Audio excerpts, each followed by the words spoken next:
The Gold Coast is a Chicago neighborhood, so named because it's on the coast of Lake Michigan, and you have to be really rich to live there.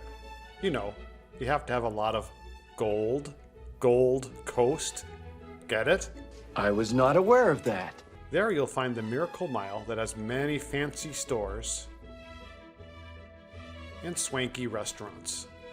If you travel less than a mile west, however, the neighborhood gets a whole lot less golden. In fact, at one time there were housing projects there so scary that a horror movie was filmed there.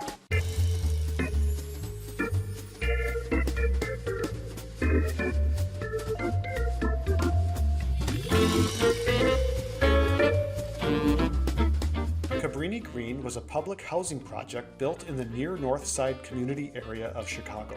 Its construction began in 1942 and was ongoing for 20 years. The buildings were named after St. Francis Cabrini, an Italian-American nun who served the poor in Chicago, and the first American canonized a saint by the Catholic Church. And that's quite an accomplishment because Chicago isn't known for being full of saints. It's also named after William Green, who was president of the AFL labor union. Before the projects were built, it was inhabited by Swedes and then the Irish. The neighborhood was known as Little Hell because a nearby gas refinery produced shooting pillars of flame and nauseous fumes. So what better place to build low-income housing, right? The area was eventually neglected by the city because Chicago was as broke as the Cabrini-Green residents, and the area became crime-infested.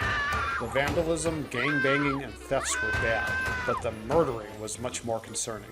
Things got so bad that in 2011, the city decided to tear down the buildings. And now there's a Target there.